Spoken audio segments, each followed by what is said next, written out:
Hello, good morning everyone. Very warm welcome to babycode free IELTS sessions. I'm Tanu Vermani, an IDP certified trainer and a TEFL and TESOL certified trainer. So I'm back with my IELTS tip session. मैं आपको tips करा रही हूँ, right? And we are covering tips for the listening module. हम listening module से related tips कर रहे हैं. तो ऐसी tips जो आपको avoid करनी है, right? जो common mistakes आप करते हो, so I am going to provide you, मैं वो टिप्स आपको प्रोवाइड कर रही हूँ जो अवॉइड करेंगी आपकी कॉमन मिस्टेक्स को आपके लिसनिंग के टेस्ट में, right? So let's go forward, देखते हैं सबसे पहले कौन कौन सी टिप्स हैं जो आपको अवॉइड करनी है, राइट? आपकी कॉमन मिस्टेक्स जो आप लोग करते हो. Now see, you candidates test taker, you often make mistakes, है ना? बहुत सारी मिस्टेक्स आप लोग कर देते हो लिसनिंग के टेस्ट में, बिकॉज रीडिंग रिकॉर्डिंग जो है आपकी सिर्फ एक ही बार प्ले होती है, एक ही बार आप ऑडियो को सुन पाते हो. सो ये जो थॉट होता है ना कि आप इसको दोबारा नहीं सुन पाओगे, सो ये नर्व रैकिंग होता है ना, कि यार दोबारा मुझे नहीं सुनने को मिलेगा, I am not able to read it again, hear it again, right? So but if you put these tips into action, अगर आप जो टिप्स मैं आपको बताने वाली हूँ अगर आप वो अप्लाई करने वाले हो, तो आप मच बेटर प्लेस पे हो जाओगे अपने टेस्ट को अच्छे से क्रैक करने के लिए, right?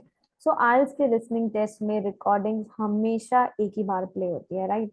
So do not worry about it, because आज हम कुछ चीजों पे लुकआउट करने वाले हैं और we will look at common mistakes basically जो आप लिसनिंग टेस्ट में करते हो, and I am gonna help you कि how you gonna prepare for your listening test, right? Just give me a second.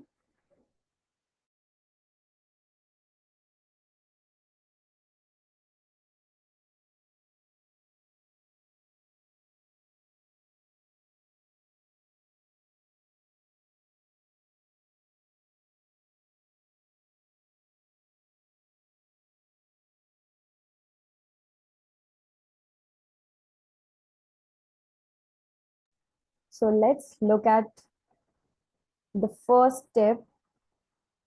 So सबसे पहली tip, follow instructions and understanding the question. आपको क्या करना है? इंस्ट्रक्शंस को फॉलो करना है एंड क्वेश्चंस को अंडरस्टैंड करना है. Listening test consist of 4 parts with each part containing one or more set. Listening test में आपको क्या करना है? 4 पार्ट्स होते हैं ये. सो हर एक पार्ट में क्या है? One or more sets of question types होते हैं. इंस्ट्रक्शंस होती है हर पार्ट के लिए, लिसनिंग टेस्ट के लिए आपको दी जाती है before and after each audio recording, and you have some time, आपको कुछ टाइम मिलता है to prepare for each set of question. I know कि ये डिफिकल्ट हो जाता है कॉन्सेंट्रेट करना कि व्हाट यू विल हियर और रीड करते हुए while you are trying to read the questions same time पे, राइट? बट मेक श्योर करो कि आपको इन चीजों को फॉलो करना है. Read the question first before you listen to the recording. सबसे पहले क्या करो? क्वेश्चंस को रीड कर लो. रिकॉर्डिंग को सुनने से पहले अपने क्वेश्चंस को रीड कर लो. चेक करो टाइप ऑफ आंसर जो आपको लिखना है, right? Example letter, an option from the box. So आपने टाइप ऑफ आंसर को क्या करना है? राइट करना है. Use a pencil to underline और circle keywords in the instruction. Pencil का यूज करो, अंडरलाइन करो, सर्कल करो कीवर्ड्स को जो आपके इंस्ट्रक्शंस में, सो दैट आप फोकस कर पाओ कि आपको क्या सुनना है रिकॉर्डिंग में, ठीक है? चेक करो अपने आंसर्स को after the audio clip is played, and use करो उस टाइम को to prepare for the next part of the test, right? Second is understand specific information. Specific information को समझो. समटाइम्स आई नो कि difficult हो जाता है डिटरमाइन करना एग्जैक्टली कि कौन सी इंफॉर्मेशन आप यूज करने वाले हो to answer the question. But इस टाइप ऑफ क्वेश्चंस के लिए, जैसे कि फॉर्म फिलिंग के लिए, आपको केयरफुली लिसन करना है to fill in particular information such as name, date, time, right? और other details के लिए.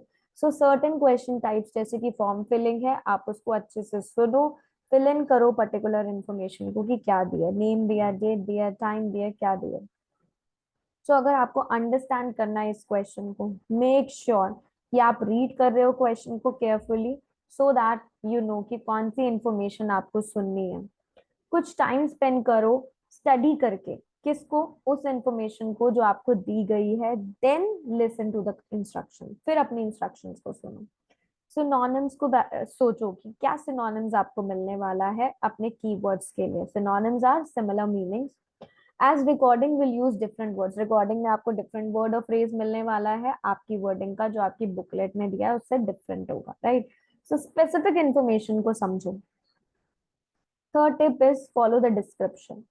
नाउ पार्ट टू का जो लिसनिंग टेस्ट होता है, दैट मीन्स लिसनिंग टेस्ट में जो पार्ट टू होता है उसमें आपको क्या दिया जाता है कि आपको मैप को लेबल करना है, प्लान को लेबल करना है या डायग्राम को लेबल करना है। तो आपको फिगर आउट करना है कि चीजें हैं कहाँ पर, where the things are place, what something is made up of, अगर वो प्लान है, मैप है, या फिर वो कैसे वर्क करता है। तो माइट हैव अ टास्क जहाँ पे आपको आइडेंटिफाई करना है प्लेसेस को, बिल्डिंग्स को, पार्ट्स को और स्टेजेस ऑफ अ प्रोसेस को, राइट। सो कुछ कीवर्ड्स इन द रिकॉर्डिंग वो हेल्प करते हैं आपको गाइड करने में। सो वो कीवर्ड्स क्या होते हैं, वर्ब्स होते हैं, एडजेक्टिव्स होते हैं। Verb adjective is like size, shape, quality. Directions होते हैं, north, south, east, west. Preposition होते हैं प्लेसेस के, right.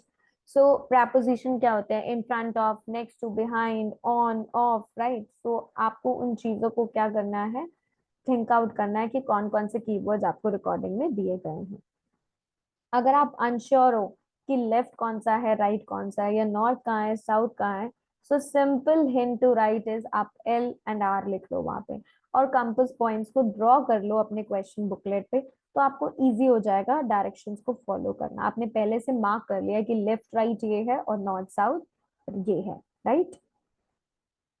Next step is understanding a conversation. Part three of listening test में आपको एक डिस्कशन को फॉलो करना होता है अप टू 4 स्पीकर्स, ठीक है, जो बात करते हैं about the study related topic, that is academic topic, because part three academic होता है। सो आपको यहाँ पे क्या करना है, लिसन फॉर, आपको सुनना किस चीज के लिए, लिसन फॉर इम्पोर्टेंट फैक्ट्स के लिए, आइडियाज के लिए, रीजंस के लिए, व्यूज के लिए और ओपिनियंस के लिए। It can be hard, hard भी हो जाता है आइडेंटिफाई करना कि कौन बात कर रहा है, who is talking and what they are saying. So always आपको क्या करना है, टेक्स्ट को रीड करना है before you start listening to the recording.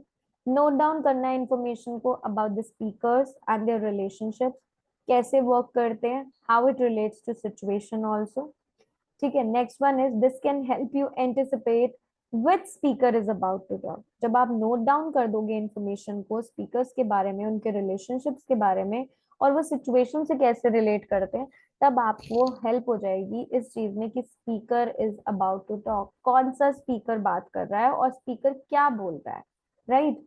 सो आप आइडेंटिफाई कर पाओगे स्पीकर्स को यहाँ पे, जो कि बहुत इंपॉर्टेंट है because may be there going be 3 speaker और 4 स्पीकर्स, राइट। कन्वर्सेशन होता है इसमें। Next one is follow a lecture और अ टॉक। अब लेवल ऑफ डिफिकल्टी जो है इस सेक्शन में आके इंक्रीज हो जाता है लिसनिंग टेस्ट में। लेवल जो आपका part one, part two, part three, part four, तो जैसे जैसे पार्ट्स इंक्रीज होते हैं आपका डिफिकल्टी लेवल भी इंक्रीज हो जाता है। और पार्ट फोर जो है वो सबसे ज्यादा चैलेंजिंग होता है लिसनिंग टेस्ट में। तो यहाँ पे आप क्या सुनते हो, you will be hearing talk और अ लेक्चर जो कि एकेडमिक सब्जेक्ट पे होता है, जैसे कि यूनिवर्सिटी का लेक्चर। सो मेक श्योर जब आप उसको लिसन कर रहे हो तो फॉर साइन पोस्टिंग वर्ड्स के थ्रू करो, जो स्पीकर आपको यूज करके इंडिकेट कर रहा है different stages of the talk. Introduction क्या है, हेडिंग क्या है, सब हेडिंग क्या है। These sign words, for example, can include firstly, on the one hand, although, because, to name a few, finally, conclusion, to summarize। तो ये सारे वर्ड्स आपको हेल्प करते हैं कि अभी वो इंट्रोड्यूस कर रहे हैं टॉपिक को, देन वो इलाबोरेट कर रहे हैं, सेकंड स्टेज, थर्ड स्टेज और फाइनली, राइट। सो ये वर्ड्स सिग्नल देते हैं आपको कि क्या इंफॉर्मेशन आने वाली है नेक्स्ट, ताकि आप उसको फॉलो कर पाओ कि स्पीकर किस चीज के बारे में बात करने वाला है। सो मेक श्योर कि आप पे अटेंशन करो स्ट्रेस एंड इंटोनेशन को, as the speaker will use it to highlight important information, right. Next is word count. Word count क्या होता है, लिसनिंग टेस्ट इंस्ट्रक्शंस आपको बताते हैं कि how many words are in the answer, कितने वर्ड्स आपको लिखने हैं। For example no more than 1 word है, 2 वर्ड है या 3 वर्ड है, राइट। तो आपको वर्ड काउंट इंस्ट्रक्शंस को रीड करना है केयरफुली, अवॉइड करना है एक्स्ट्रा वर्ड्स को या नंबर को। अगर आपको इंस्ट्रक्शन कहती है 1 word and you right the bus, so answer incorrect हो जाएगा बिकॉज आपने द भी लिख दिया है, राइट? ओनली बस is the correct answer. If you right a number in words and not numerals, वो एक्सेप्टेबल है. फॉर एग्जाम्पल अगर आपने लिखा 320 is 320 and ये काउंट होता है a number, right? Next is spelling. Correct spelling बहुत एसेंशियल है. अगर स्पेलिंग इनकरेक्ट है it will be marked as wrong. Make sure जब आप स्पेल करते हो कॉमनली यूज वर्ड्स तो वो करेक्टली करो, जैसे कि library, environment, street, avenue, professor and so on, अगर आपके पास और एग्जाम्पल्स है तो. So if you are planning to take IELTS on the paper test, आपके पास 10 मिनट्स का टाइम है ट्रांसफर करने के लिए अपने आंसर्स को क्वेश्चन बुकलेट से आंसर शीट में. सो रिमेंबर कि आप उसको चेक करो, स्पेलिंग को केयरफुली. आपने इंस्ट्रक्शंस को सुना था, मेक श्योर कि आप राइट आंसर लिख रहे हो राइट प्लेस पे. नंबरिंग चेक करो अपने आंसर्स की.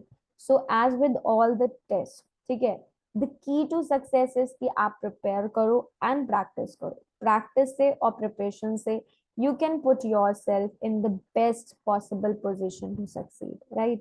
So always do your best. Practice hard because practice can make the man perfect, right? So do follow these tips for your IELTS part. इनको follow करो and avoid करो in common mistakes को, so that you can score good bands, higher band 8 or above in your listening test, right? So keep practicing, keep learning, and watch your IELTS journey soar.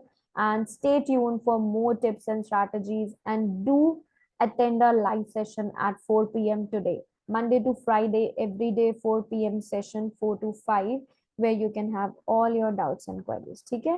So do attend today's session. Bye bye. Take care, all of you. And thank you for joining the session.